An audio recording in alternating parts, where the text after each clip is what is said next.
Yesterday's conspiracy theories, tomorrow's headlines. Most are still asleep and I ain't talking about no bedtime. The truth is not a Google search, you need to get your head right. The Greek goddess of illusion was called Media I'm not a coincidence theorist, I look for thread lines. Smashing every deadline, no longer smashing red wine. Though I can hear the bells chime, it feels like the end times. That probably should have been smashed on red wine. But the carnal mind is foolish, obey and end up ghoulish. Don't get used by instinct, take control and learn to use it. Make a load of earnest music, earn a few quid, learn a few tricks. Sure, the truth is persecuted, this whole world is pure abusive. Know a bit about everything and everything about nothing. Figured out my noggin while you picture out shopping. You sit about watching while I dish it out, stop it. I don't mean to sound cocky, I'm not even proud of it. It's a second itch to me just to be this out honest. I don't even need to sound honest, never been about profit. Everything but out on it, you can bet your house on it. Doubt I'll be out for the count when the sounds, and I'm down for the beat, no beat down. I mean, how long's it been? Help me out. I've been the only one who's held me down. All in the mind, hell freeze now. Still sick with it, healthy how? Few bars down and the world freaked out. I don't reach out, I seek out to speak out. I'ma recount the reasons they beat out.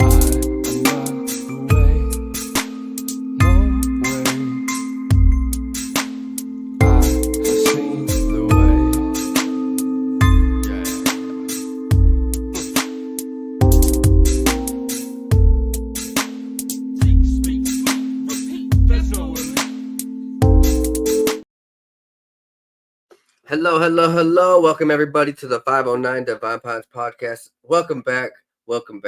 It has been quite some time since I've been here, but have no fear, man. You know, I've never lost a step. I'm always gaining, always on the grind, and life has been amazing for me lately. I hope that life has been amazing for you guys too. There is a lot of things going on in our reality, our society that have been controversial, that have been emotionally draining, that have just taken everybody's idea of reality and flipped it upside down. You know, technology is skyrocketing. All of these agendas are moving at a light speed. I'm trying to maneuver this camera so that you guys can see me down here at the bottom left. Let's see if I can make it bigger. But in the meantime, what I want you guys to do is like, subscribe, and share. Tell everybody around that this is going down. Hey, man, society will not make it if we don't stick together and if we don't try to support one another. So if you guys could support by any means necessary, there are donation links, 509 Divine Pines at Cash App, at Buy Me a Coffee, at PayPal. There are all sorts of affiliates and coupon codes down below, so you guys can check out all sorts of scores and savings and all sorts of new products that will help shift you into a better you, a better state. You know, we are going to only evolve if we push ourselves to the evolution, right? You know, we can't just sit around all day and think, oh, I'm going to get my life better without actually trying. So if you guys could look down below, there are a whole bunch of affiliate and coupon codes that will help you out. Let's get to this though. We're going to go off with right here from the first thing. You know, always praise God, always praise Jesus. So the man with the highest recorded IQ in the world says he believes Jesus Christ is God. Let's hear it. So the man with the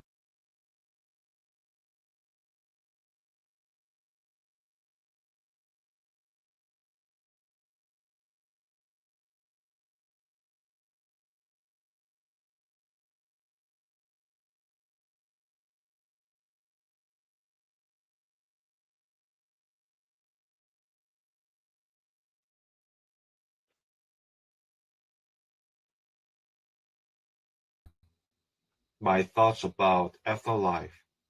I think our consciousness continues beyond death, definitely. Our consciousness is not just brain activity, but it is something deeper.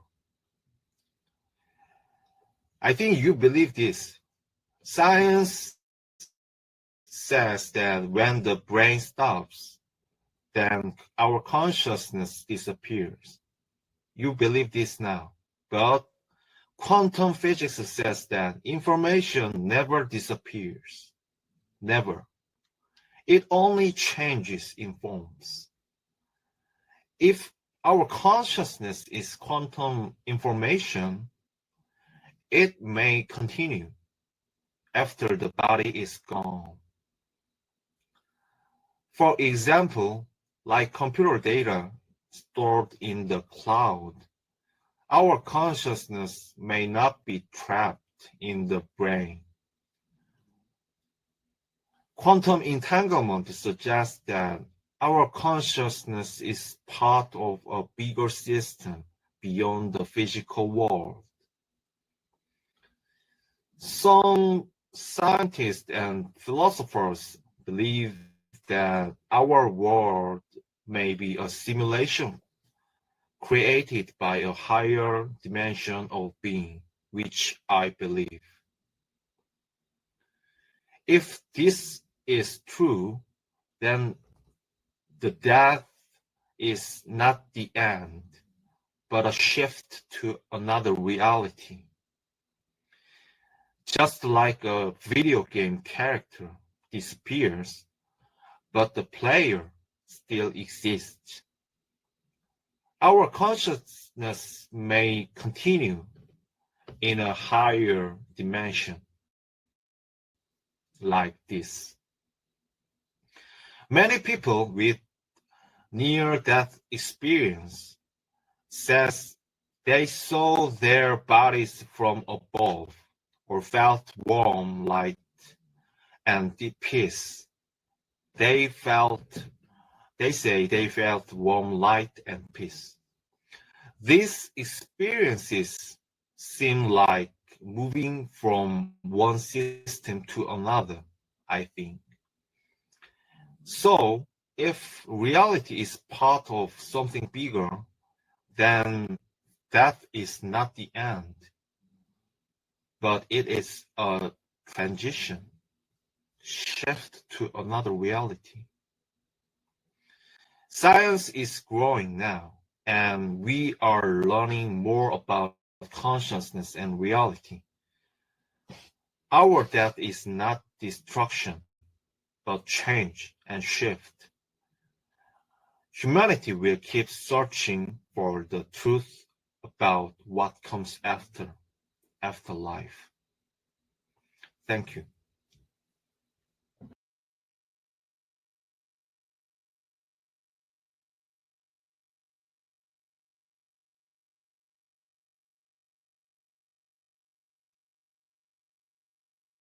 Man, you could definitely tell that there was a lot of deep thought in that, and that's the type of stuff that I think society needs more of because there's a lot of BS on social media where it's like saying, "Oh, we are our own God. You don't need faith. You don't need Christ. You don't need church," and like a whole bunch of atheistic In type this of stuff that's video, coming I from these would like to celebrities share my and idea, stuff in Hollywood. You my know, the thoughts music and the about movies. afterlife. You see it, and I great think to hear that our a consciousness foreigner, let's just say continues of Asian beyond descent, death, where definitely. primarily China and Japan Our has consciousness is not for just a brain long time activity, been but it anti-Christian is and something deeper.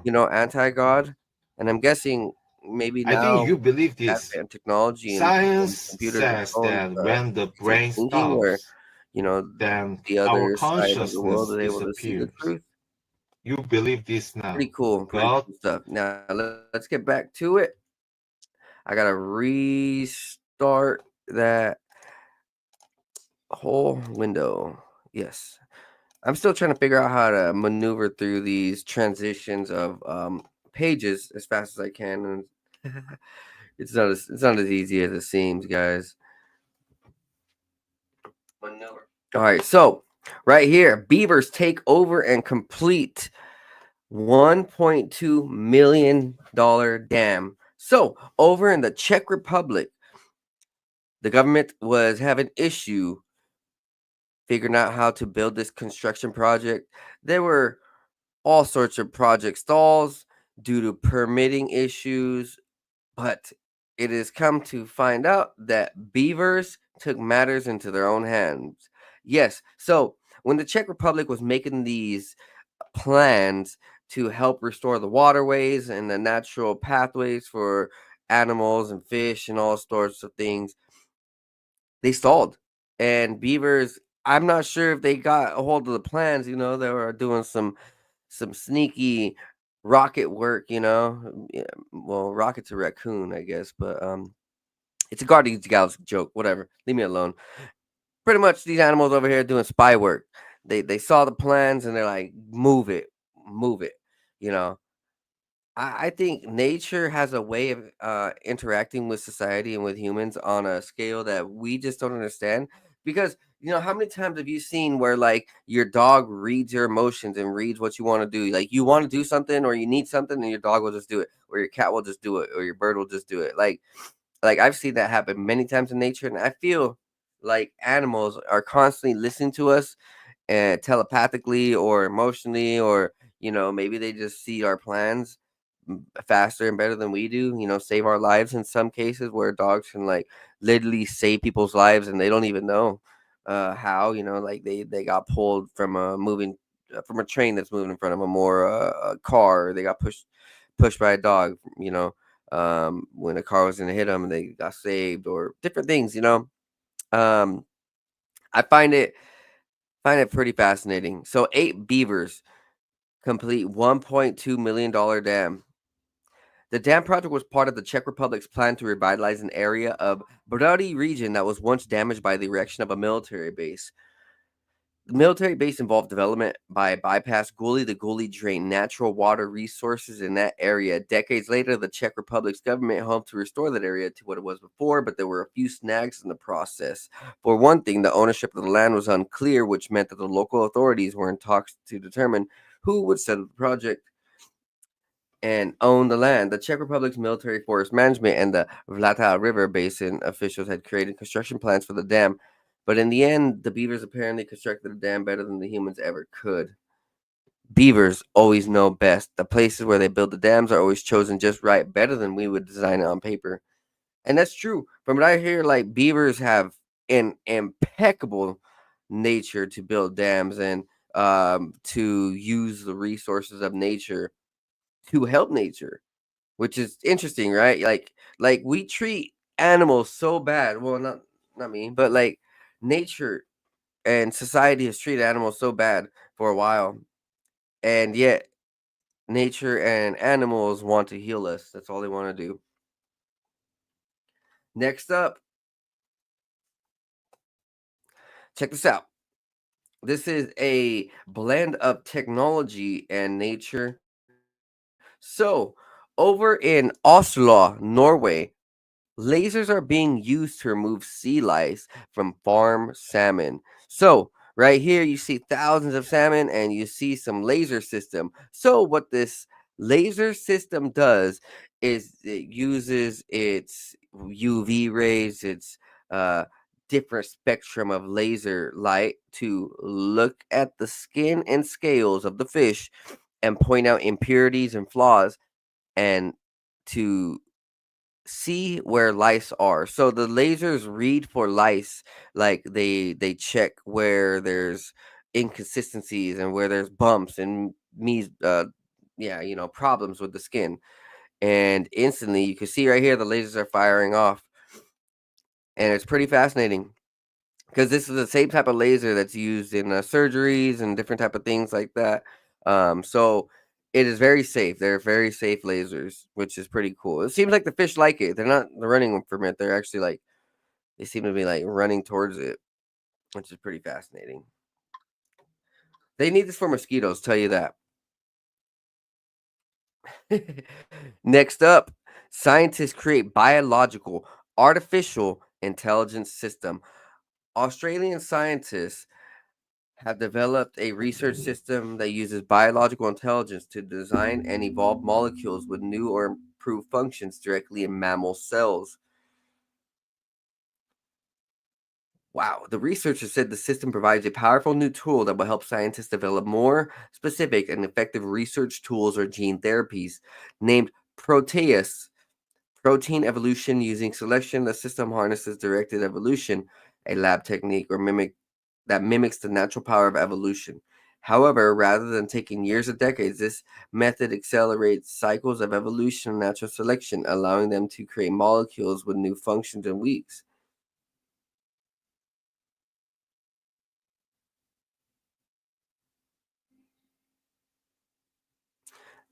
So I'm interested in understanding, is this going to be put into robots, or how is this going to be used? Is this going to be used to start a computer? Does this have its own soul? This means protease can be used to generate new molecules that are highly tuned to function in our bodies, and we could use it to make new medicine that would be otherwise difficult or impossible to make with current technologies. What is new about our work is that direct evolution primarily works in bacterial cells, whereas protease can evolve molecules in mammal cells.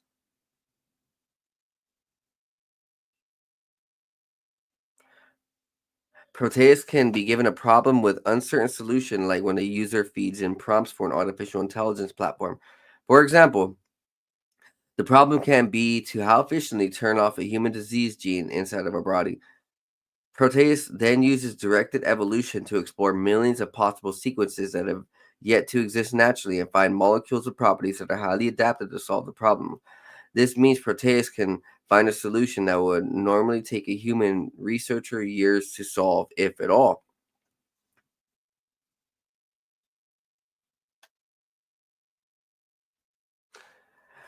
The original development of directed evolution, performed first in bacteria, was recognized in 2018 Nobel Prize in Chemistry. The invention of directed evolution changed the trajectory of biochemistry. Now, with Proteus, we can program a mammalian cell with a genetic problem we aren't sure how to check or we aren't sure how to solve. Letting our system run continuously means we can check in regularly to understand just how the system is evolving our genetic challenge.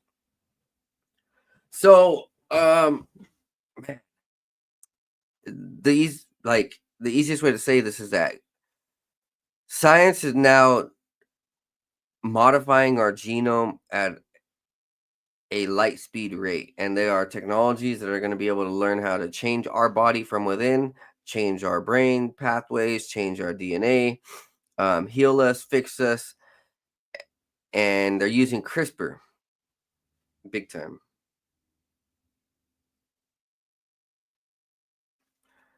So we're playing with the human genome like we are God.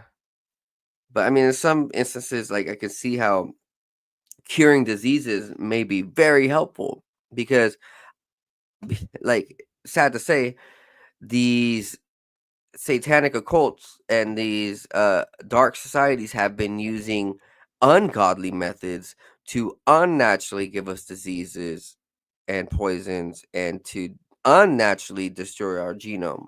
So, like, I guess we are only counteracting because, as the Bible says, God will take everything that is meant for bad and turn it for good. So, in a sense, like, even though these technologies could possibly be created by bad hands or by bad people with bad intentions, God will find people to use these technologies for good, to turn these technologies into a healing platform. So, I mean, that's the way I see it. And other people will just say, like, oh, well, it's technology, it's medicine, it's science. But I mean, at what point do we lose our humanity through this science and technology? Like Elon Musk Neuralink, or some of these rich elite who are having heart and brain and lung transplants to stay alive like 10 to 20 years extra than they should. Like, hmm, it's a gray, it's a very, very, very gray scale, like, gray line that we're getting into. I just hope that we can use these technologies for the best, and that is the absolute best thing we can hope, I guess, right? Next up, archaeologists unveil a 12,000-year-old structure, possibly the world's oldest man-made calendar. An ancient site in Turkey just rewrote the history of timekeeping. New findings suggest that a 12,000-year-old monument could be the key to humanity's first solar calendar. The site is Göbekli Tepe. So, Graham Hancock and all these other archaeologists, Andrew Collins, and a couple other archaeologists, they're telling you the truth about this Göbekli Tepe, where, like, it's definitely one of the oldest and most mysterious and most proven places for ancient knowledge and ancient history and our ancient past. It's very, very interesting. Already renowned for its large T-shaped stone pillars, Göbekli Tepe now has become the focal point for new research that suggests the site could house the oldest known solar calendar in human history, estimated to date back around 12,000 years. This ancient monument is not only remarkable for its size and age, but also for the advanced astronomical knowledge it appears to represent. In a groundbreaking study in the time in mind, a team of researchers from the University of Edinburgh, led by Martin Sweatman, analyze intricate carvings on the pillar. They focus on V-shaped etches in the stone, which they suggest represent individual days. One of the pillars even appears to mark 365 days, corresponding exactly to the length of a solar year. Yeah, it's pretty fascinating, right? There's a huge problem with understanding our past, and a lot of the time we're made to look like we're come from cavemen, ape men, stone bullshit, right? Like we barely know how to start fire. That's all a lie. That's complete lie. The older you go back in history, the more intelligent you will see these dudes. The more connected to nature you will see these dudes. The more connected to quantum spirituality and geometry and these crazy temples, right? They knew sciences and things that you could consider magic. They knew a lot more than we give them respect for. But it's cool that archaeologists and podcasters like me are wanting to shine light on how benevolent of a species we are, how amazing of a species we are. We are, we come from grand proportions. You look at the Egypt, you look at Göbekli Tepe, you look at Easter Island, you look at all these places, and it's like these weren't cavemen that built these things. They weren't idiots. Tell you that. It appears that the inhabitants of Göbekli Tepe were the observers of the sky. The comet strike may have sparked new religious beliefs along with the development of early agricultural practices as people sought ways to adapt to the colder, harsher climates that followed the events. The findings of Göbekli Tepe extend our understanding of ancient astronomical knowledge. The carvings not only track solar and lunar cycles, but it also appears to represent the movement of the stars and meteor streams. One of the pillars, for example, is thought to depict the torrid meteor stream, which may have been the source of the comet that impacted Earth. The early recognition of meteor showers or cometary past predates the works of Hipparchus, the Greek astronomer, who in 150 BC documented the wobble of Earth's axis. The implications of these findings are far-reaching. By extending our knowledge to ancient astronomy thousands of years before the Greeks, the site challenged long-standing assumptions about the development of human understanding in the cosmos. The advanced astronomical techniques revealed that Göbekli Tepe may indicate that the site's builders possessed a sophisticated understanding of celestial mechanics long before the rise of writing or organized agriculture. Göbekli Tepe is located in the Fertile Crescent, a region traditionally associated with the origins of agriculture and settled human societies. The site's complex enclosure, adorned with richly symbolic carvings, suggests that this was not only a religious center, but possibly a place of social cohesion and communal effort long before farming. So, Göbekli Tepe is proven to be much more than just a ancient site. It is a astronomical superhouse of history. Next up, Japan's new tech turns your body into remote control for humanoid robots. Japanese technology startup has developed a new device to transmit full body movements and physical strengths. H2L's capsule interface technology aims to create immersive shared experiences between human robots and avatars, opening new remote interaction and collaboration possibilities like a massage chair. The advanced control system transforms the user's body into a remote interface by operating a humanoid robot. The Tokyo-based company has released a short video showcasing the new system's functions. In May 2025, Stanford and Simon Fraser University's researchers developed Twist, an AI system enabling humanoid robots to accurately mimic human movements in real time. So you guys want to see it? I'm not gonna play the audio, but we'll just video.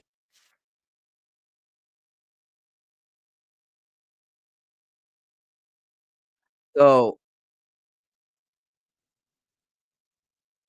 so this is probably the same interface that was being used early on with Tesla's Optimus robots. Remember how those Tesla robots? There was an interview where I believe Elon had said that the first ones they were actually partially human controlled through a human interface. So there could have been people sitting in chairs just moving those Optimus robots, talking for them, and you know everything.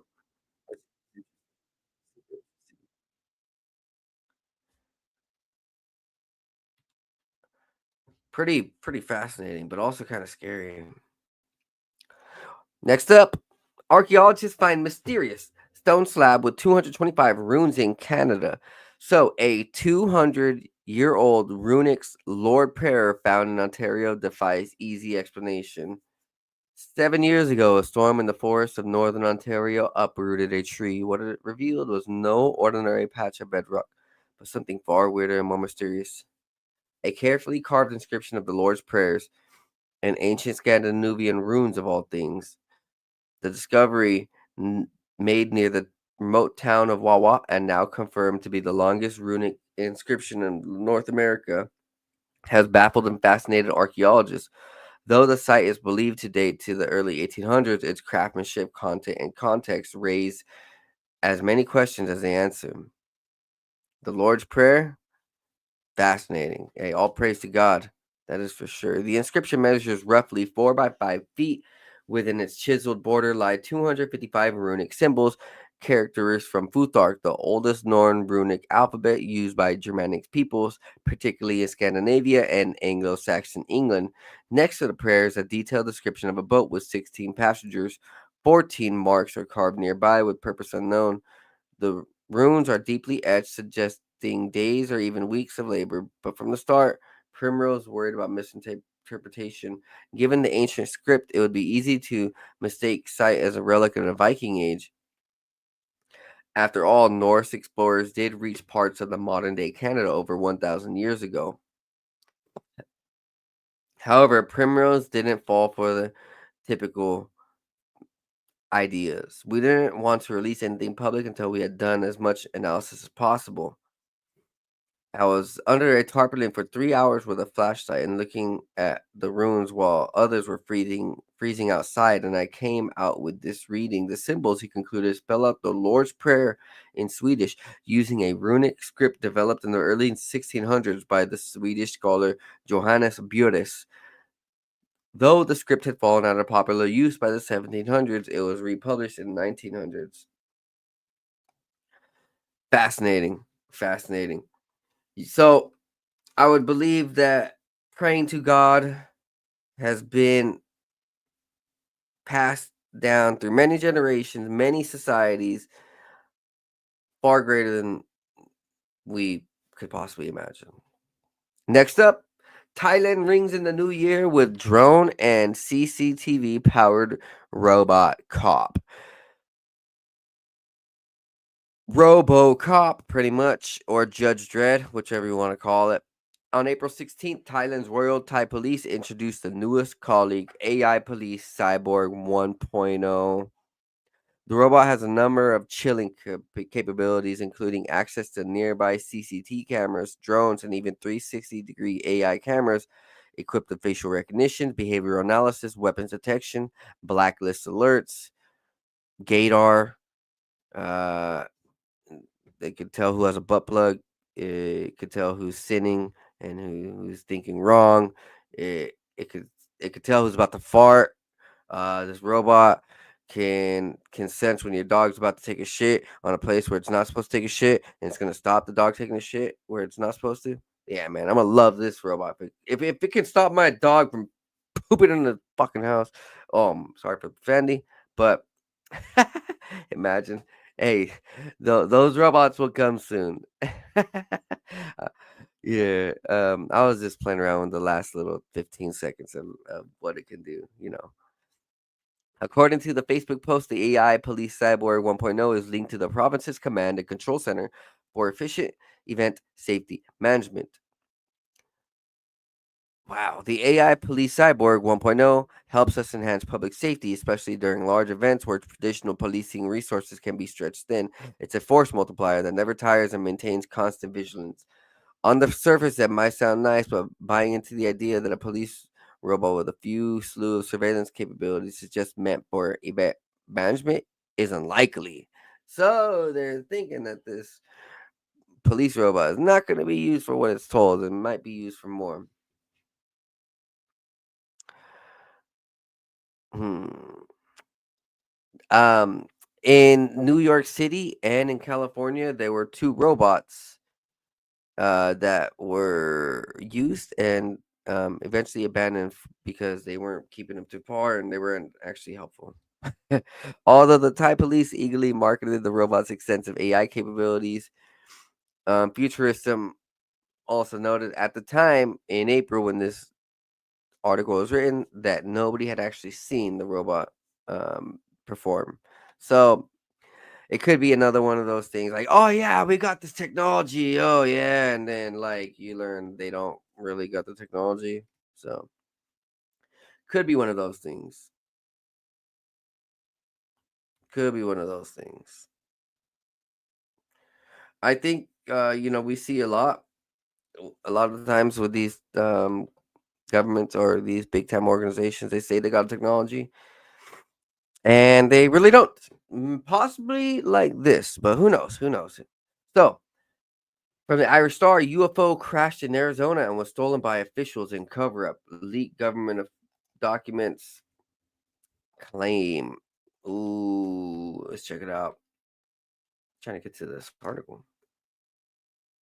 A UFO crashed in Arizona in May 1953 outside Kingsman near Route 66. The visitors came tumbling down from the sky and slammed into the desert east of Kingman. Austin Preston Dennett believes it's just more of the story. He's been investigating UFOs since 1986. And I've actually heard of this Kingsman crash, calling it also the Paradise Valley crash. The incident is not well known, but it is believed to be one of the most important UFO crashes. It's very rare to have multiple witnesses, multiple sources of information. These include nuclear tests taking place in the area, unstable gravitational field lines, and powerful radars being tested around Kingsman to combat foreign aircraft. At the research center of the Mojave Museum History and Arts, right off Route 66, there's a section dedicated to the UFO crash. Some redacted government documents allegedly detail the crash from those who were there. Fritz Werner is a name that kept coming up, who Dennett now knows to be Arthur Stanzel. Werner was a pseudonym Stanzel reportedly used when he talked about what happened in Kingman. Stanzel was an Air Force engineer who studied the impact of nuclear blasts had on homes and buildings. He was one of the 40 people taken out to the crash scene in a blacked out bus so passengers wouldn't know their surroundings. They were told this was part of a secret project, according to the redacted documents. The reports claimed they saw a UFO measuring 14 feet high and 30 feet in diameter upon arrival. It was made out of an unfamiliar metal that was plunged about 20 inches into the ground but was not damaged from the impact. It was Stanzel's job to basically determine the speed of this object as it came down based upon the gauge it had made in soil, and he estimated it was about 1,200 miles per hour. Next to the UFO, documents claim was a reported dead body of a man understood to be the UFO pilot, who was described as being about 4 feet tall and wearing a silver metallic suit. The workers conducted their studies on the aircraft when they piled back on the bus. The documents claimed an Air Force colonel who was heading up the operation made them take an oath to keep the mission a secret.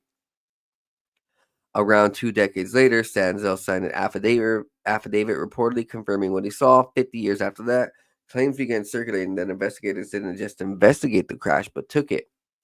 Former Deputy Assistant Secretary of Defense of Intelligence Christopher Mellon released a redacted conversation between him and a person he called a senior U.S. government member whose name was not disclosed.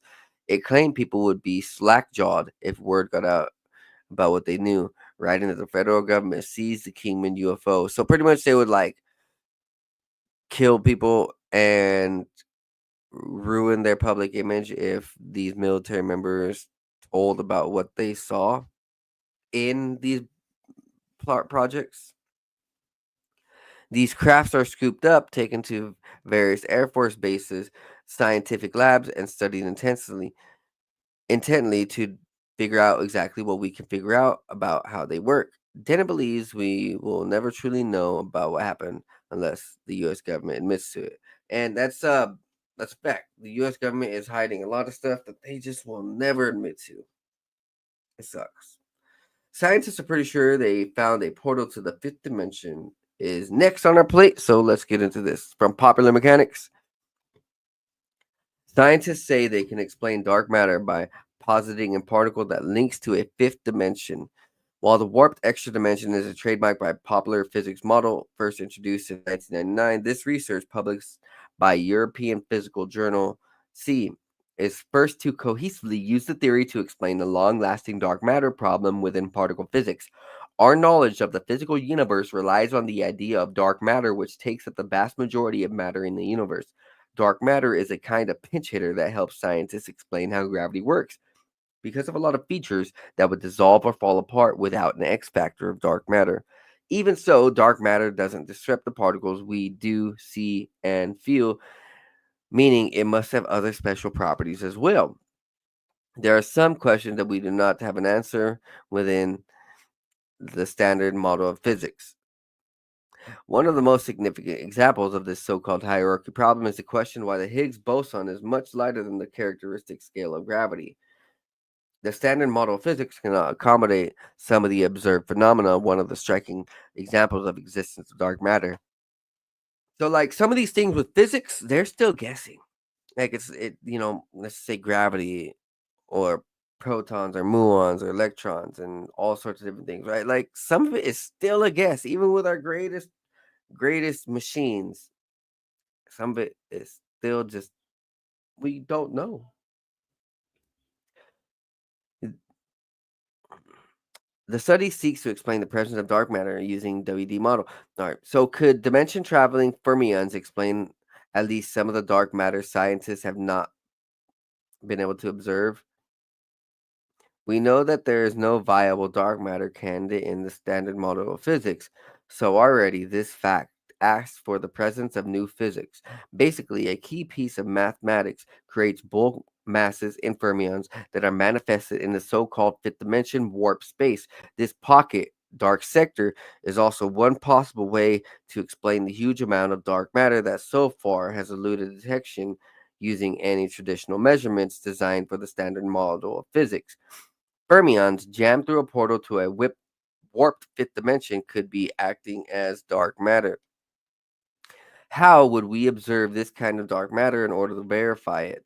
To date, this is the holdup on many different theories of dark matter, but all it would take to identify fermionic dark matter in a warped fifth dimension would be the right kind of gravitational wave detector, something growing in a prevalence around the world. Indeed, the answer to dark matter conundrum could be lurking around the corner. So there's I don't know. Maybe dark matter is a portal to new dimensions? I don't know. That's a very interesting idea. This is going to be brief. Japan's internet is now so fast it can download all of Netflix in 1 second. Researchers achieved a blazing speed of 1.02 petabits per second. Uh, okay, let's just put it into perspective. The country's web browsing and downloading speed is 16 million times faster than India's average speed of 60 megabytes per second, and 3.5 million times faster than the average internet speed in the US. So, holy shit. I have no idea how that's possible. The optic fiber cable is the same size as the one we use in our infrastructure, but it's different. So the world's fastest network sends data over a long distance of 1,800 kilometers per second using a special fiber optic cable with 19 cores. Sumitomo Electric has designed the optical fiber cable, while NICT has built the transmission system in collaboration with the international team. Researchers at NICT use transmitters, receivers, and 19 looping circuits, each 86.1 kilometers long. The signals pass through these loops 21 times, covering a total of 1,800 kilometers and carrying 180 data streams at record-breaking speed and distance. So they're using a new advanced fiber optic cable. And I'll be honest, I got a new fiber optic internet last year, and it is freakishly fast. Very good price too. I'm paying pretty much the same price as I would pay from a I don't know, uh, I'm getting 2 gigs of internet, 2 gigabytes of internet, right? I was paying nearly the same price for 500 megabytes. So if you guys want faster internet, hit up Ziply. Ziply fiber optics, man, they're super fast. Next up, U.S. breakthrough turns polluted water into 92% pure fertilizer and fuel. Pretty cool. Pretty cool. Nitrate is prevalent contaminant in wastewater. Although nitrates are crucial for plant growth, their abundance can severely degrade water quality. The idea of converting nitrate into ammonia is not a novel, but doing it efficiently and affordably is a huge challenge. Researchers face a dilemma: how to convert nitrate into ammonia with minimal unwanted byproducts. Typically, scientists have focused on expansive, complex materials to boost these conversion rates. Researchers often try to improve the conversion of pollutants by developing better electrocatalysts. However, as Professor Leah Winter of Yale explains, when you're using expensive materials and complicated synthesis techniques to make these fine-tuned nanostructure materials, then you add a lot of cost. However, she has unveiled a two-pronged solution. First, introduced an ionosphere into the system. It is like a magnet designed to hold on to nitrate. So a nitrate magnet, a tricky byproduct formed during the conversion. This ensures that the nitrate stays put long enough to be fully converted into ammonia, dramatically increasing the amount of usable ammonia produced. Oh, interesting. So our trick here was to incorporate the ionosphere, which keeps nitrates nearby, allowing it to convert to ammonia before it gets released into the water. And that's our key to getting a very high ammonia selectivity. Pretty cool. We're not going to get farther much into that. Next up, scientists link pupil dilation to the brain's all-important working memories. And also something that I've seen is that how healthy these fibers are is how healthy your body is, and how healthy your collagen and just your nutrient levels are. So if you see those fibers and the eyes all cracked, then someone's super unhealthy. If you see these very pure, the fibers, those little small threads in the eyes, very pure, means people are very healthy. Scientists call this the swift juggle working memory. Researchers have spent decades mapping the mental sketch pad. So like pretty much the mind neurons and everything. The fresh study suggests that the way the person's pupils change while they concentrate, hints how well the mental scratch pad is thinking. Working memory does more than hold stray reminders. It stitches together phone digits, keeps track of spoken sentences, and buffers half-finished ideas. Unlike long-term memory, it works a tight clock measured in seconds because capacity is finite. Typically 3 to 7 items at once. Small differences in efficiency can ripple through reading, mathematics, and decision making. Psychologists often compare working memory scores among people of similar age, finding wide gaps. Some differences trace back to genetics, sleep quality, and stress. Others appear linked to how sharply someone focuses in the moment. Pinning down those fleeting intentional shifts have been tough. Assistant Professor of Psychology Matthew Robinson and Laura D. Gardner recruited 180 graduate volunteers for a set of memory challenges designed to last only a few heartbeats. An eye tracking camera, like one of the optometrists uses, record people's size while each participant tried to remember colors, shapes, and letters flashed on the screen. The pupils were expected to widen in the dimly lit lab, yet they also fluctuated with mental effort. What we found was the lowest performers of the task showed less pupil dilation. For the highest performing participants, pupil dilations were larger overall, and they were more discerning about the information they were asked to recall. Pupil dilation is controlled by the autonomic nervous system, the same that speeds the heartbeat under stress. Earlier research showed the pupils twitch and sync with challenges such as mental arithmetic. This new work links the physical reaction directly to the accuracy of working memory. Bigger, more precisely timed dilations tracked with sharper recall across the entire group. That's pretty fascinating. So, like, that whole idea of that movie Limitless, right? Where he takes a drug and then his pupils widen and he's starting to remember everything. His memory is spot on. Like, that has some truth to it. And it has something to do like how much oxygen is getting in our brain or through our eyes, through our whole head, I guess, right? Pretty fascinating. And I guess we could train our brain, train our eyes, and train our memory. Pretty cool. I'll be real. Makes you think a little bit more about like how we can benefit our brain speed with different tests and different activities. The iMemory link lines up with a well-known theory called resource allocation, which proposes that the brain funnels more energy, oxygen, glucose, and electroactivity toward information flagged as important. The dilating pupil mirrors that surge. When the surge is weak or mistimed, fewer details make it onto the mental scratch pad. Everyday distractions from buzzing phones to background chatter can sap that resource. On the flip side, practice with activities that demand steady focus, such as musical instruments or fast-paced video games, have been shown to work the memory upward. So video gamers definitely have been proven over the last decade to have a far greater memory, far greater reaction time, and yeah, that's pretty fascinating. And guys, 1 second, we are going to hit a break real fast, so stay tuned while I play this commercial.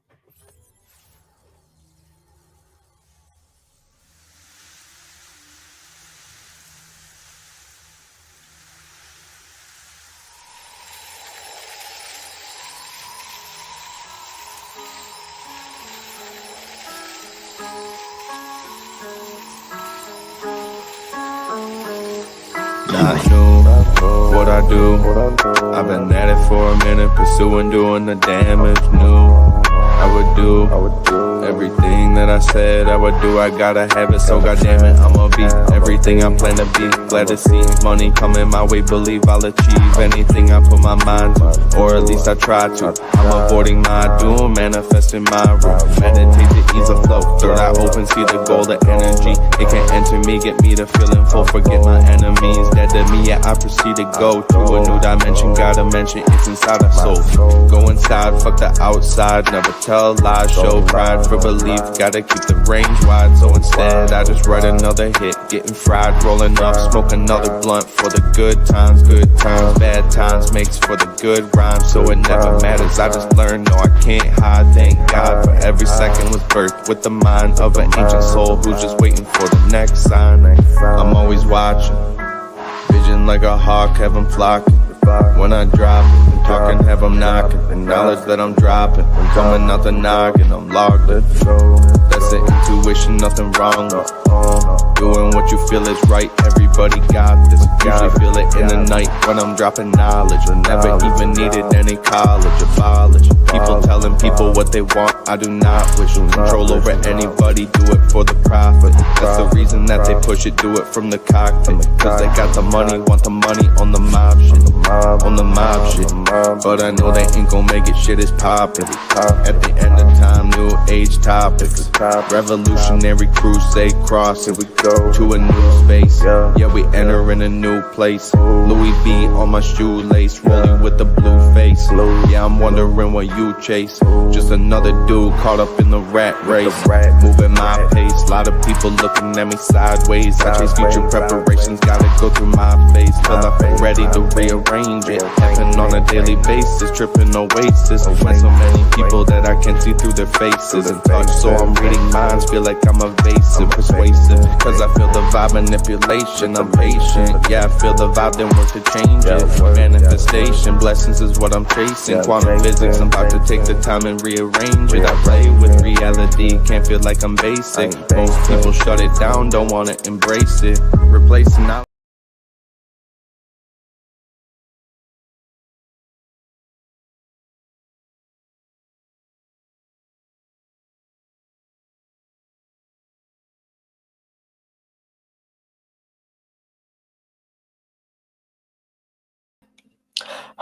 Very interesting. Not sure why my camera went out. Next up, though, let's get to it. So, robots can grow forests now. Brazil is using AI-powered robots for a tree planting revolution. Yes, very interesting. Brazil has been a site of ecological heartbreak, fire, deforestation, monoculture plantations that stretch like scars across the once lush land. But today, the same country is nurturing a new kind of hope. AI-powered tree planting robots. These aren't clunky sci-fi mechs or distant concepts buried in white papers. They're real. Autonomous machines developed by Brazilian startups and researchers capable of planting over 100 trees per hour, some reportedly reaching 1,800 per hour depending on the model. But they don't just dig holes, they analyze the soil, the terrain, the light, the microclimate to choose the right tree for that spot, mimicking the organic intelligence of a wild forest. It's engineering at its finest.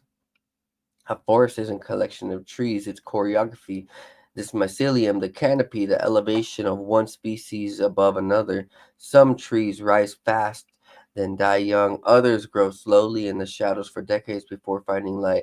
Certain roots repel one another. Some leaves attract specific insects. Brazil tree planting bots know this, or rather, they are taught this by the neural networks trained on ecosystems using GPS and AI models.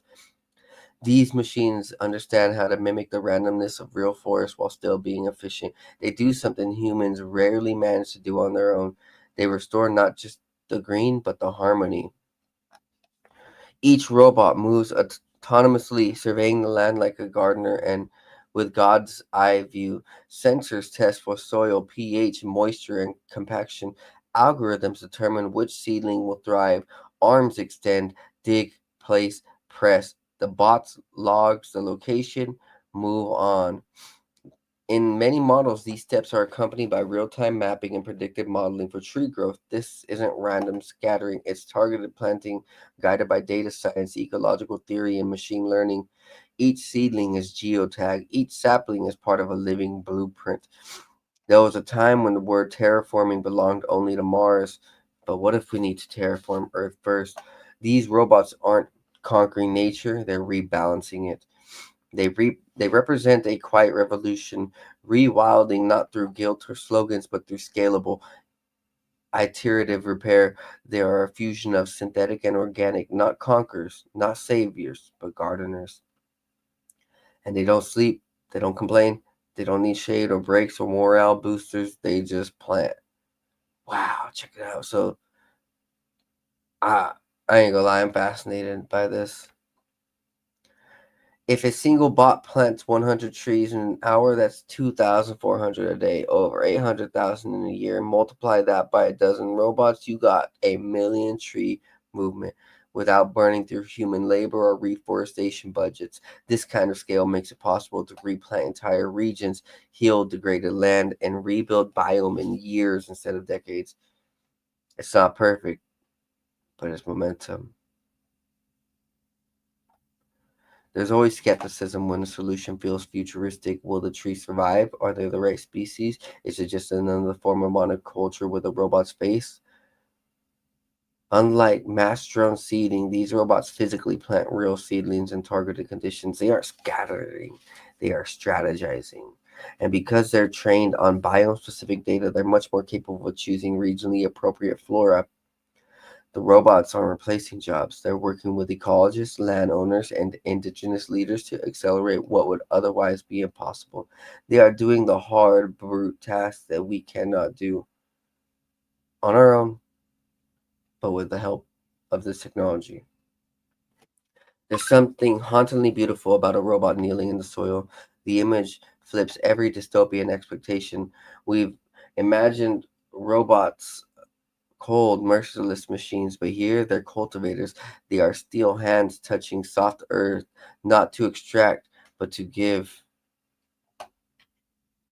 Man, I'm not gonna lie. I have seen so much positivity out of Central America, South America, Mexico, through Brazil and um, Peru. I really want to move over there just for the ecological and scientifical um, beauty that these guys are experiencing, because a lot of the indigenous tribes and a lot of the richer folk out there are part of nature and they want to heal it. Like it's crazy how there's a huge difference in what matters from the rich here in America to the rich down in Central America and South America. And trust me, these guys have money. They're millionaires and stuff, but they just want to heal the land. Over here, bro, you tell someone to heal the land, they'll call you a tree hugging hippie and tell you to fuck off. And it's crazy, bro. It's insane that we have to deal with this. You know, God gave us two hands to work and to tend the soils, but most people in America, they want two hands to eat McDonald's in one and look at a Pornhub in the other. And it's sad. These AI tree planters suggest a different relationship with the earth, not as masters, but as stewards with better tools.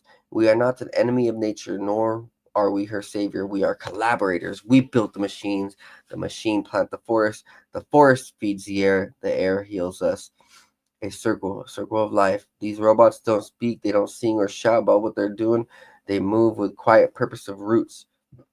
You could pass one and not even realize it's healing the planet. Maybe that's the most fantastic thing of all. Technology that doesn't demand your attention, but your respect. It's not performance, it's presence. These bots aren't here for an applause. They are here to restore the balance of the background that we have destroyed. With the humility of moss and rainfall, their stillness is not inactivity, it's awareness. They listen to the soil, they follow terrain like a whispered map. They are slow on purpose, precise, deliberate, and that makes them smarter than any machine that just wants to go fast.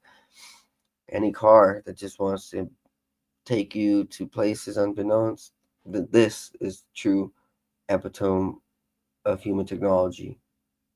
It's strange, isn't it, that in a world full of people, we need machines to remind us how to put things back. Maybe it took something emotionless to show us what true caretaking looks like. Consistent, methodical, free of ego. These robots don't replant for carbon credits or Instagram posts. They don't skip the tricky terrain or choose what's photogenic. They just plant what is needed, where it's needed, when it's needed. They follow algorithm rooted in ecology and outcome, not profit, not performance, just growth. And maybe that's the lesson we've been waiting for heroes when we needed was systems, quiet ones, humble ones, machines that mirror what we forgot how to rebuild without asking to be praised for it. Most of the trees planted by these robots will grow for decades without human hands ever touching them.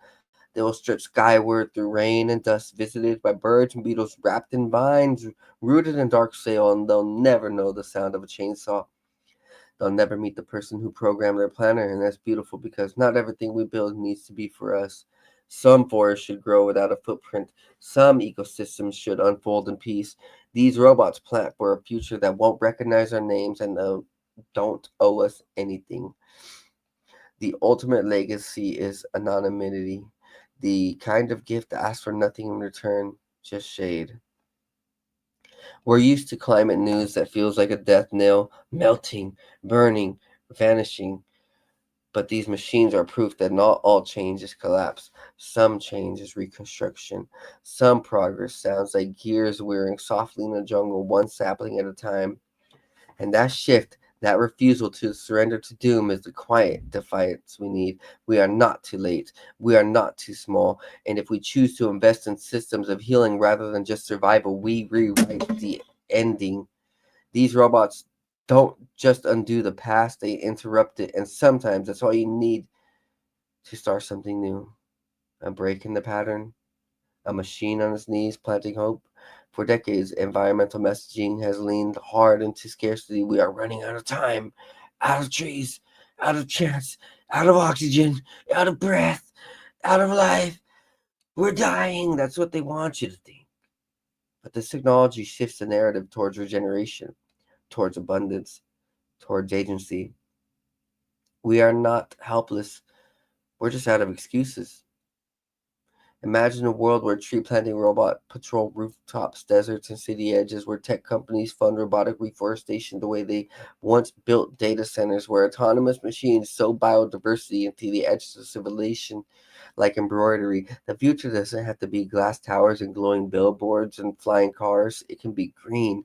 It can be slow, layered, and fragrant. It can be forests grown by hands that never had a heartbeat but understood the rhythm of the world anyway. Want to plant trees at your desk? This eco-friendly bonds. Oh my gosh, I can't believe I read that. Technology alone doesn't save us, but tools like these, if placed in the right hands, supported by the right policies, guided by the right wisdom, can change the trajectory. They can rewrite the ending. They can shift us from extraction or extinction to reciprocity and regeneration. Robots won't replace nature, but maybe they'll help us earn her trust back. What a beautiful, beautiful, beautiful article. Michelle Gaguglio.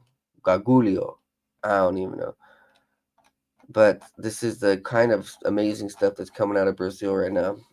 And coming out of our native tribes, coming out of our minority races, we aren't the rich white men, but we're the healers. We're the brown skin who are healing the land. We've always been the tenders, the gardeners. So don't ever expect anything less to come from us. Because if there's something much evil, more sinister coming from you, and you're part of this brown skin, man, you ain't really the truth. You're not really doing what God has given you. You're not even part of our society if that's really how you are. Next up, first safety studies of compound 70H, part of Kratom plant, going public on Monday. So, to all my Kratom users, and I know there's a few out there, guess what? 70H is now going to be known as a how do I say this? It's going to be expected as a healer. So finally, they're admitting that Kratom is a healer. 70H has no lasting negative impact, even at higher doses. So, Kratom is a pain suppressor. And for the longest time, people were saying, oh, it's addictive. Oh, it's a drug. You're going to get hooked and blah, blah, blah. Well, like,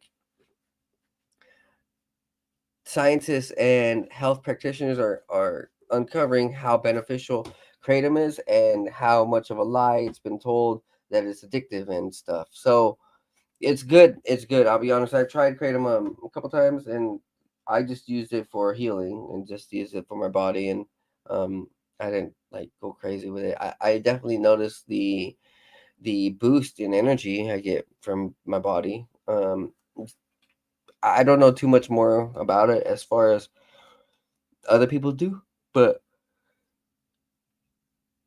it's being shown that these plants and medicines that are all around us are definitely healers. MDMA, mushrooms, cannabis, kratom, these things, even cocaine, which is crazy, but like scientists have been finding the actual medical benefits of the plant itself, which is good because the war on drugs is complete war on humanity. It's it's a sham. It's a shame. Next up, FDA approves psilocybin trial for veterans and first responders with PTSD and alcohol use disorder. So the U.S. FDA is going to allow doctors and medical places to give out mushrooms to veterans and first responders with PTSD for healing and for trauma based healing. Um, Trust me when I say this. I know for a fact, just from my own research, psilocybin is a very, very good thing for trauma patients. Whether you've been through abuse, you saw murder, you seen cataclysm, you've been through sexual abuse, you've done some things in your past that you completely regret, or if let's just say you have bad memories that you want to like erase, right? Like let's just say like distasteful memories, like nothing like extremely, you know, like hardcore, but just distasteful memories and distasteful ideas and distasteful thoughts, right? Like, let's just say someone took you to a carnival, a scary carnival, or a haunted carnival, right? A haunted house, and like you got scared, and you for the rest of your life or for years now, you have trauma based on that clown or that incident with a saw, or that the movie, Insidious or Final Destination, where stuff like that, where it's imprinted in your ego and psyche and your brain and spirit, that's like very traumatizing. What psilocybin will do is that it will activate the neural pathways to restart. So memory holds inside of our neural pathways like water holds in a pond, and dirty water holds in a pond. So what mushrooms will do, it'll restart the brain's nerves and neurons to go ahead and reflush out that pond. And so that dirty pond now gets brand new water, and you have the opportunity to put a brand new idea onto that pond. So that's how memories work. There are ponds, and we can clean the ponds, but hey, if we don't know how to apply proper chemicals to our brain and our neural pathways, just like we need protein to build muscle, there are certain chemicals we need to restart our brain's pathways, and mushrooms and psilocybin happen to actually be one of these. So which is also kind of why you see a lot of creativity come from people who are mushrooms, because they're respawning new ideas and new feelings and new energies, and they're putting new source into their brain and their pathways. And so they're coming up with some creative stuff, laughing all the time, because they're not drowned by the toxicity of bad ponds and dirty ponds. All like when you look, for the most part, unless you have some asshole around you, you're gonna actually come out of any psilocybin trip or dosage with positive effects. If you have someone who's a jerk around you and trying to put toxic stuff in your brain and like feed you with hate and like feed you with negativity, then yeah, it's gonna be bad. Like you're gonna come out with trauma more. You're just gonna come out worsening yourself. But that's why it's always like I always recommend, if you're ever gonna do any type of thing, alcohol, drugs, cigarettes, weed, anything, doesn't matter if you do it out or I don't care if it's prescribed to you, Xanax. Always do things with good people around you. Never ever put any type of substance in your body around bad people. You know, that's how abuses happen. That's how people get left for dead, and that's how people have traumatic experiences where they're going through, they can't trust issues and all sorts of different things, right? Never, ever, ever take a substance with someone with bad intentions around you.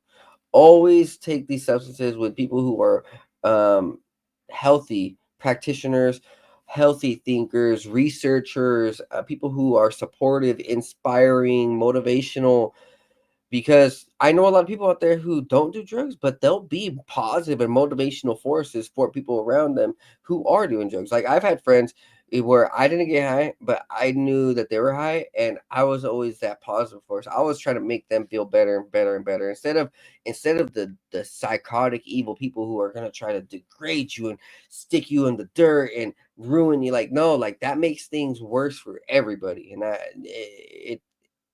it plays a big role in um, trauma. So if we can just remove the trauma and release the trauma, heal the trauma for everybody, the better it is. And in veterans and first responders, there happens to be a lot. Wow, the trial is being funded by the state of Washington. So, I kind of want to do this. I mean, I don't need anything healed, but like, I kind of want to see what's up with that. Just, I don't know. We'll see. I'm gonna research it. Next up, scientists messed around with LSD and invented a new brain healing drug. So, the researchers at UC Davis has fiddled LSD at an atomic level and may have unlocked a potential game-changing treatment for schizophrenia. The new compound, known as JRT, might be able to repair the brain without tripping.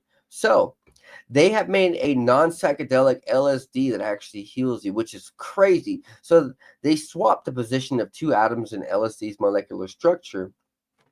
The tiny change turned it into a powerful hallucinogen and turned it from a powerful hallucinogen into something that can regrow brain cells and mend neural pathways.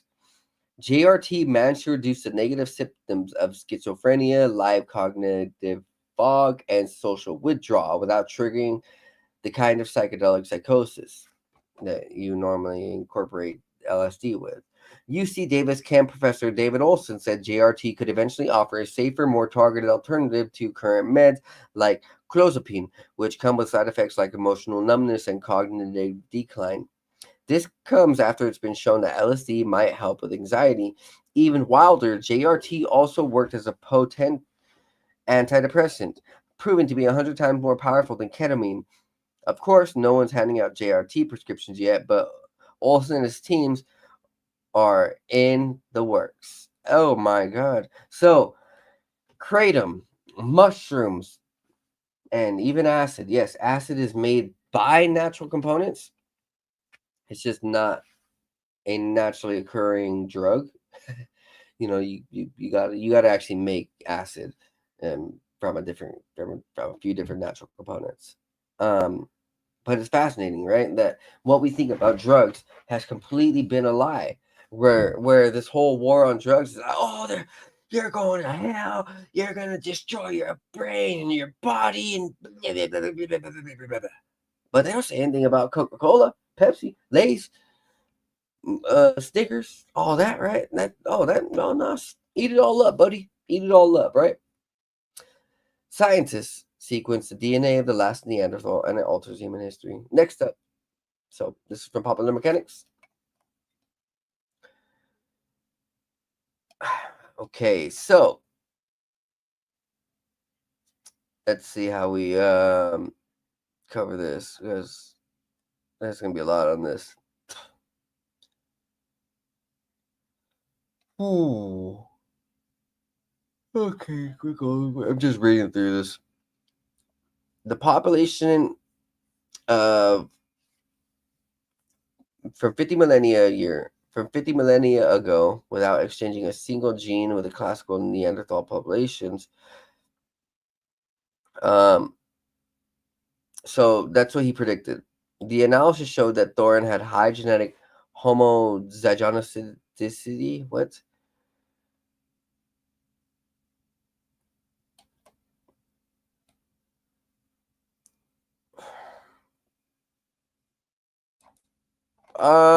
I'm actually not understanding what they're saying with this. This is kind of tough.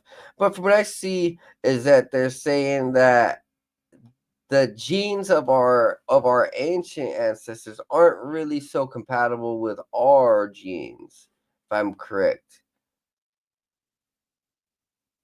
Or it's a very different species.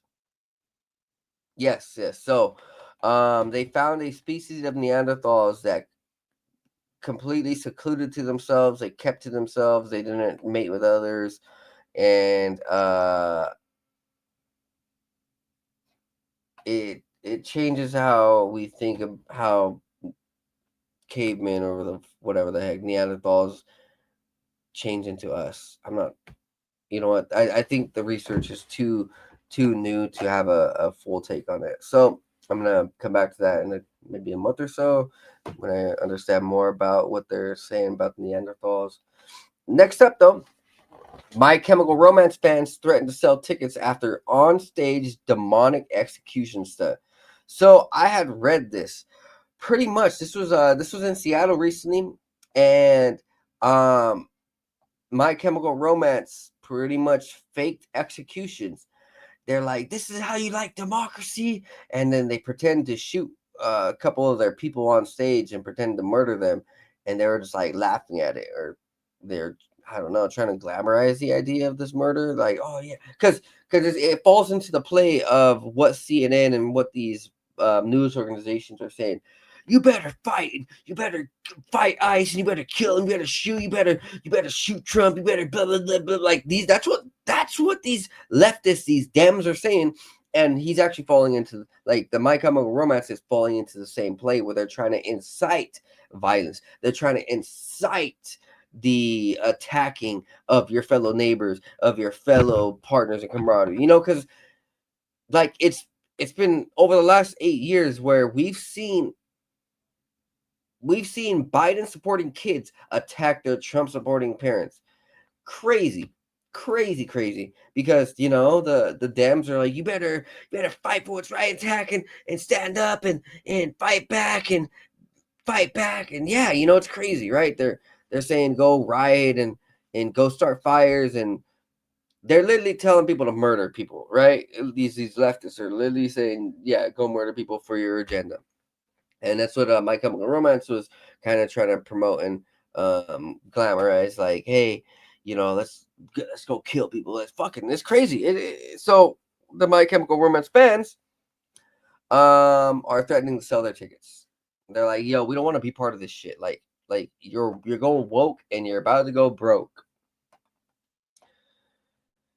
Next up, American with CIA credentials and variety of weapons arrested in Mexico. So, a Fed has been arrested in Mexico for his probable involvement in the crimes of disturbing the peace and possession of weapons designated for exclusive use by the Army.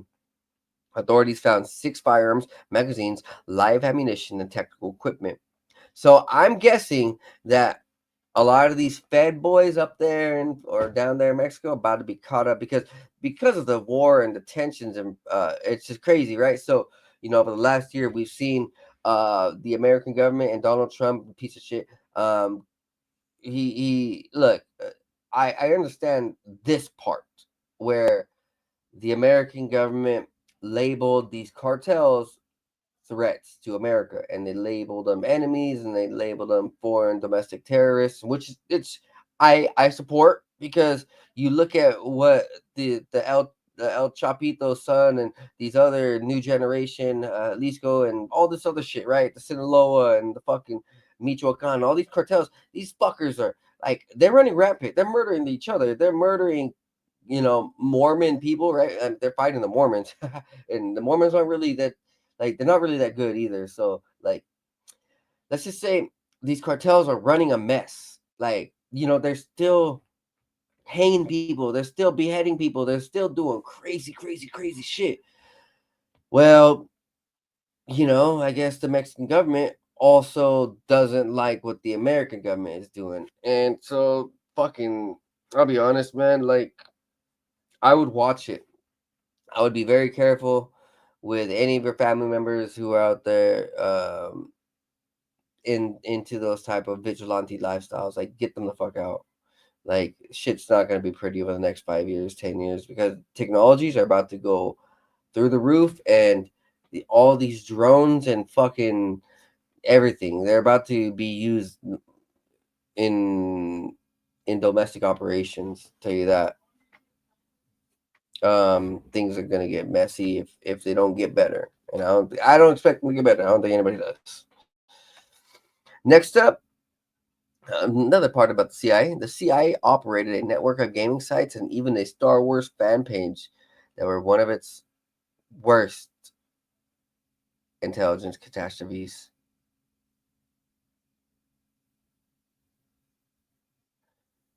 Wow. So there was a Star Wars website unearthed by security researcher Ciro Santilli and first reported by 404 Media's Joseph Cox. That is one of hundreds created by the CIA around 2010 and part of a network that was used to covertly communicate with CIA assets abroad. These sites were the first discovered by Iranian authorities and may be linked to the killing of various CIA sources in China. Santilli's research throws up much more than StarWarsWeb.net. The majority of sites Santilli has identified in being in this network seem to be news sites with smattering focus on areas like sports, music, and gaming.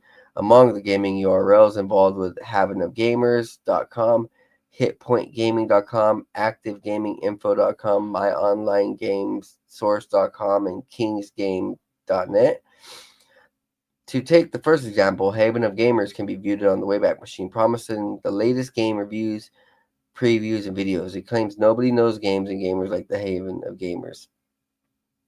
Features a sidebar of legitimate gaming outlets and a few categories for reviews, trailers, and previews. It's not going to be giving IGN any sleepless nights in competition, but at least at a glance, it does look like a generic gaming site. Santilli says the languages used across these sites suggest they were targeting users in Germany, France, Spain, and Brazil. It reveals a much larger number of websites. It gives broader understanding of the CIA's interest at the time, including more specific democracies which may have been targeted, which were not previously mentioned, and also a statistical understanding of how important they were to be giving different zones at a time. So,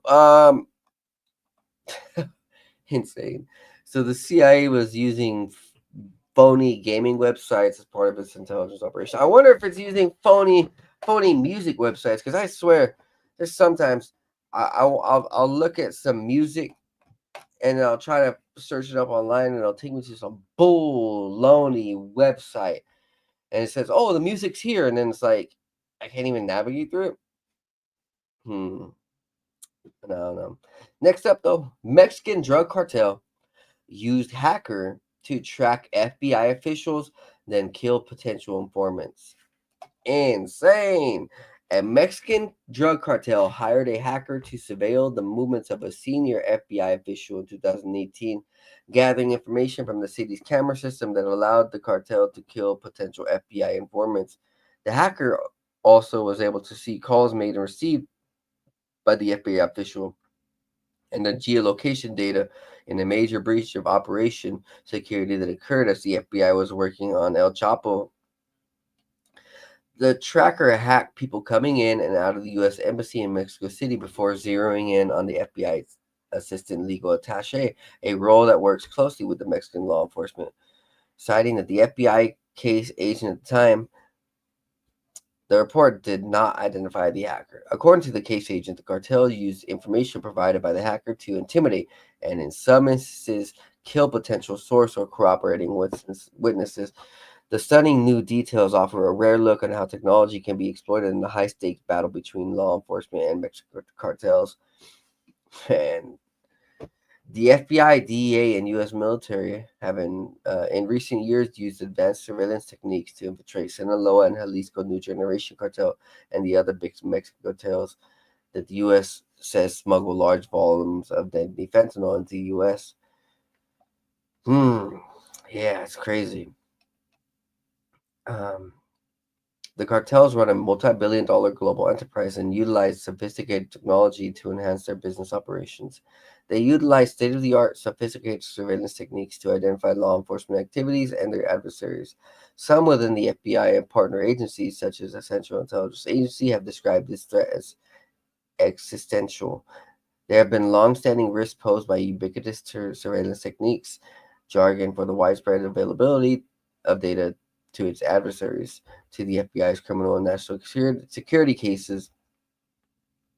But recent advances in commercial technology have made it easier than ever for less sophisticated nations and criminal enterprises to identify and exploit vulnerabilities. Insane. So yeah, the FBI is they have some competition now. Probably because some of those informants are turning over to the cartels, and they probably have insiders. Next up, though, Chuck E. Cheese launches Chuck's Arcade. So this is going to be an adult-themed Chuck E. Cheese with adult games. So adult prices, adult games, adult drinks, adult food. Boom! Chuck E. Cheese is back, baby. Yeah. Fuck yeah. The arcade was created for adults and lifelong fans who grew up alongside the electric glow of arcade screens. A symphony of digital soundtracks and the thrill of chasing high scores has come to life. Pretty cool. Pretty cool, I'm not gonna lie. So these will be soon. I'm guessing there are a few open already. So look at where Chuck's arcades are. If you want, find it, play it. Let me know how it goes. They will have Pac-Man, Galaga, Mortal Kombat, Donkey Kong, Centipede, and other classic games. So imagine this. These are just the best of the best, man. I can only imagine. This seems fun. Next up, the Boo Boo Dolls. Fuck even saying that. Jesus, oh my God, Jesus Christ Almighty, forget that word. Help me destroy this word, and maybe this is the last time I'll ever have to say it. But they are banned in Iraq's Kurdistan, and Kurdistan has been saying that they're stopping the consumer exploitation, fake products, but also the doll doesn't match with their customs and traditions because it's probably demonic, and some, I'll be real, sometimes these Middle Eastern countries absolutely do not play by the Hollywood demonic United States agenda. So they hate some of this Satanist stuff. Like, I mean it. Like some of these places really do have a problem with America's satanic side. And look, I've been trying to tell people, just don't buy this. This is based on some ancient demon. Straight up, it's based on the ancient demon, and you could say, well, it's just named different. Like, you don't know anything. You don't know how these occultists work, man. And when you do, you'll realize that some of these things we're seeing in society are completely demonic. So, yeah. I'm not even gonna get into it. I don't even want to read the name. Don't even want to look at the name. Next up, though, man finds unicorn school. I believe it was who knows? Where is this at? It's somewhere in Europe, in England. He found it at the King Arthur's Camelot Castle. So I think it was like an actual stage. I think it was more like they had it there for looks. It was more of a prop. But it was real bone heavy and looked properly old, he said. And he didn't know what to do with it. So what does one good Englishman do? He takes it to the pub. He took it to the pub, and the pubsman said, hey, we'll trade you for endless beer, lifelong ales. Just hand it over the school. And, well, he did. And this man's now in trouble a little bit. Interesting. So He pulled this out of a tree. So he pulled a skull with a horn sticking out the middle of it from a mossy tree. And who knows if it's real or not? I don't know. It doesn't actually say if it's real, if it's fake, or what. All it says is that he's kind of in trouble. He wasn't supposed to take it. Next up, for all the men out there who are taking testosterone boosters or who are taking steroids and who are taking stuff like that, there have been Swedish experts and health practitioners showing recently that when female infant babies lie naked on their naked father's chest who have been using steroids or testosterone boosters, that these synthetic testosterone and hormone boosters can actually travel into the baby's skin, and the baby will start absorbing extra testosterone. And some of these changes that come are genital changes. um this is what the article states. By 10 months old, she had a fully formed micropenis, with her clitoris having grown longer to resemble a penis and her labia fusing together to becoming a scrotum. This was because the father had been using a testosterone gel product, which provides him with a male hormone via an artificial form. Um,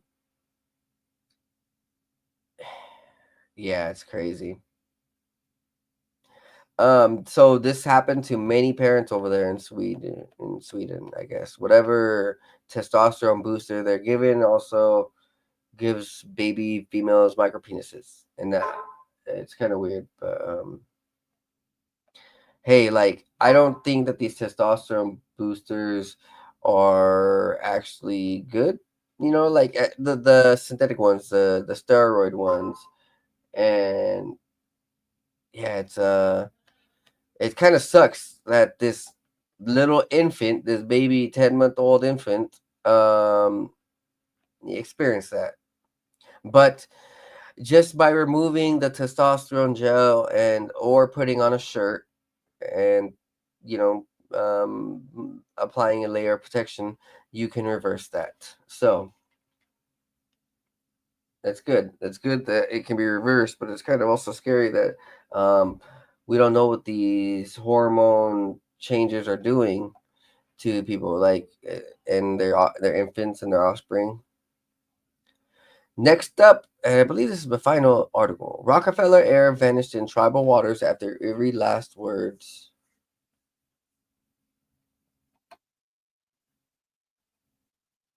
Michael Rockefeller, the youngest son of Nelson Rockefeller. I'm tired. Sorry about that. Nelson Rockefeller, who was just 23 years old and a recent Harvard graduate, when he departed for a month-long trip to New Guinea to study the Asmat people. The Asmat people were particularly talented in wood carving, decorating elaborate spirit masks and ancestors' BISJ poles. I don't know what that means. Despite their artistic beauty, they were also known for headhunting and cannibalism. In 1961, Rockefeller and anthropologist Rene Wassing were 7 months into the excursion when their catamaran overturned in rough waters, leaving the pair and two local teenagers clinging to the wreckage. In an attempt to save their lives, the young art collector decided to swim to shore and search for help and was never seen again. When people vanish, it is incredibly unsatisfying and there is no closure. Wow, I had no idea about this story. I mean, I thought I read this, but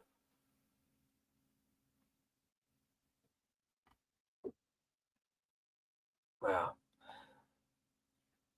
I had I'm guessing that Rockefeller was definitely eaten by cannibals. That's that's insane. But hey, man, I appreciate you guys being here. Sorry for the fro. I'm gonna go get my braids done later this week. But appreciate all of you guys for staying tuned.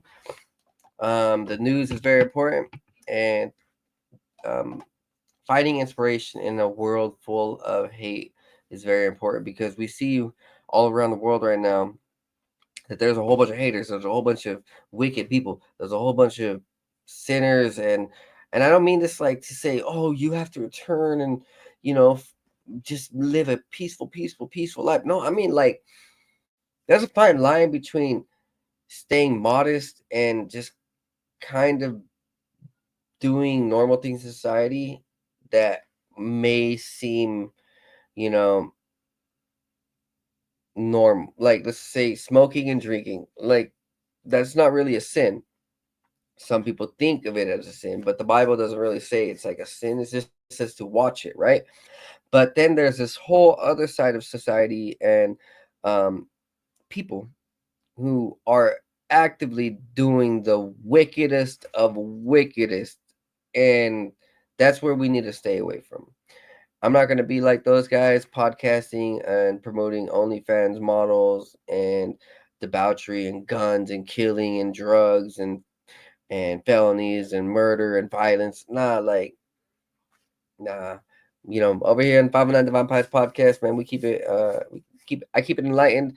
I keep it motivational, inspirational, and you can always find something to learn by the end of the broadcast. And with that, guys, thank you for being here. Remember, like, subscribe, and share. Tell everybody around that this is going down. I appreciate all of you guys. I love you guys. Stay tuned. Be blessed. Be high. See you guys next time. Peace. Let's see. Where's this?